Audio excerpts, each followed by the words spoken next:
الحمد للہ وحدہ والصلاة والسلام علی من لا نبی بعدہ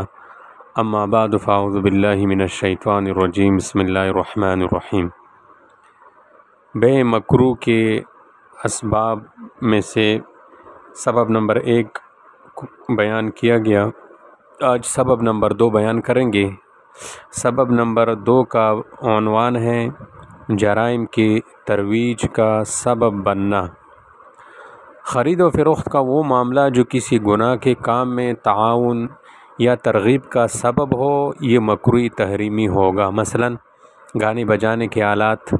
اور وہ آلات جو خالص گناہ کے کاموں میں ہی استعمال ہوتے ہوں، ان کا معتد بھی یعنی قابل اعتبار حد تک جائز استعمال موجود نہ ہو، جس کی مقدار یہ ہے کہ جس کا جائز استعمال اگر ہو تو وہ 20% سے کم ہو۔ البتہ جس چیز کا جائز استعمال بھی ہو اور وہ معتد بھی ہی مقدار میں یعنی 20% یا اس سے زائد ہو، مثلا افیون جو ہزاروں لاکھوں دواؤں میں استعمال ہوتا ہے، تو اس کی خرید و فروخت پھر ممنوع نہیں ہوگا۔ البتہ اس سلسلے میں مزید وضاحت کچھ یوں کی جا سکتی ہے کہ گناہ کا سبب بننے کے لحاظ سے چیزوں کے مختلف قسمیں ہیں۔ مثلا وہ اشیاء جو گناہ کے کام میں مبتلا ہونے کا سبب اس لحاظ سے ہو کہ اس کی وجہ سے گناہ کی طرف ترغیب ملتی ہو، مثلا خواتین کے ہاتھ پیروں کے وہ مخصوص زیورات جو اونچی آواز میں بجتے ہوں اور لوگوں کے خیالات پراگندہ کرنے کا سبب بنتے ہوں اور انہیں گناہ کی طرف راغب کرتے ہوں، تو ایسی چیزوں کا بیچنا مکروہ تحریمی اور ناجائز ہوگا۔ اسی طرح وہ اشیاء جو محض گناہ کے کام میں ہی استعمال ہوتے ہو، مثلا شراب ہے، چرس ہے، یا جن کا جائز استعمال عقلی طور پر تو جائز طریقے اور مقاصد میں ممکن ہو لیکن عملاً کوئی اس کا جائز استعمال نہ کرتا ہو، جیسے آلات موسیقی۔ اسی طرح وہ اشیاء جن کا جائز استعمال بھی ہوتا ہو لیکن بہت کم، 20% سے بھی کم ہو، تو ان تینوں کا حکم یہی ہے۔ البتہ اس صورت میں اگر کوئی شخص یہ یقین دہانی کرا دے کہ میں صرف جائز مقصد میں استعمال کرنے کی نیت سے ہی یہ چیز خرید رہا ہوں، تو اس کو فروخت کرنا پھر جائز ہوگا۔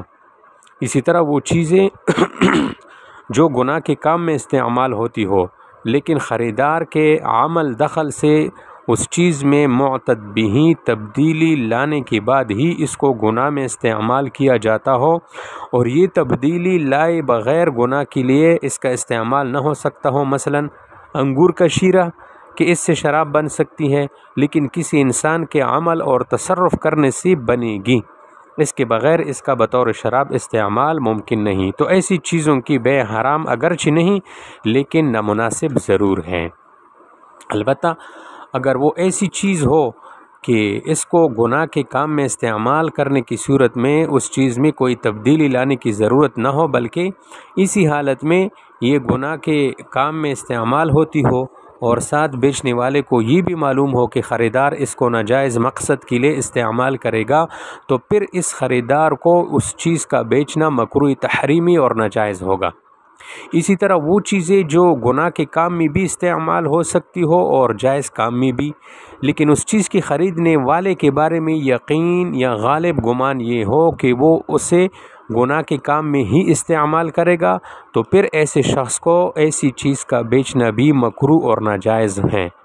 البتہ اگر یہ علم نہ ہو تو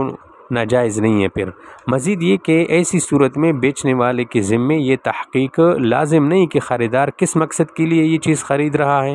بلکہ بے تکلف اس کو جو معلومات حاصل ہو سکے ان کے مطابق عمل کرنا اس پر لازم ہے۔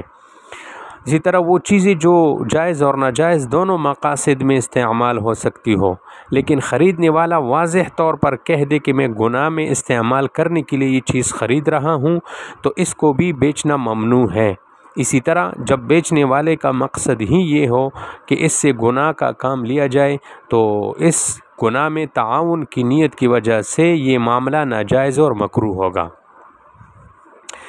اچھا، اسی طرح گناہ کے آلات اور اسباب جیسا کہ کسی مسلمان کو بیچنا جائز نہیں، اسی طرح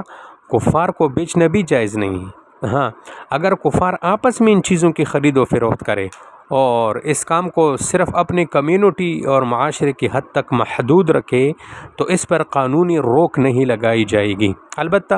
دوسری ترغیبی طریقوں سے ان چیزوں کی دنیاوی اور مادی نقصانات ان کے سامنے بیان کر کے روکنے کی کوشش کی جائے گی۔ اسی طرح جو چیزیں ایسی ہو جس کا استعمال گناہ کے لیے مختص ہو،